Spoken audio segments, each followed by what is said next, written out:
বন্ধুরা আসসালামু আলাইকুম। থাম্বনেইল দেখে আপনারা বুঝতে পেরেছেন আজ কোন বিস্ময়কর বিষয়ে আলোচনা করতে যাচ্ছি। তাহলে কি সত্যি এই আলেম সমন্বয়ক নাহিদ ইসলামের বাবা? এই প্রশ্ন শুনে অনেক অবাক হচ্ছেন, তাই না? আমিও শোনার পর খুব অবাক হয়েছিলাম। অবাক হবার ঘটনাও বটে। এই বিশাল তথ্য আজ লুকিয়েছিল। আসলে এসবই হলো ভিত্তিহীনমূলক কথা। সোশ্যাল মিডিয়াতে আমরা যা দেখি তাই বিশ্বাস করি। কোনটি গুজব কোনটা সঠিক এই বিষয়ে না ভেবেই বিশ্বাস করি। এটাই হলো আমাদের মেন সমস্যা। এটাই হলো আমাদের মূর্খতা। আসলে এই ধরনের কিছুই ঘটেনি।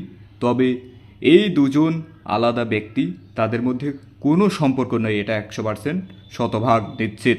অযথা গুজব ছড়াবো না আমরা। এরপর একদিন আপনাদেরকে সমন্বয়ক নাহিদ ইসলামের পরিচয় দিব। এটার জন্য আমার চ্যানেলটি সাবস্ক্রাইব করুন। সবাইকে ধন্যবাদ।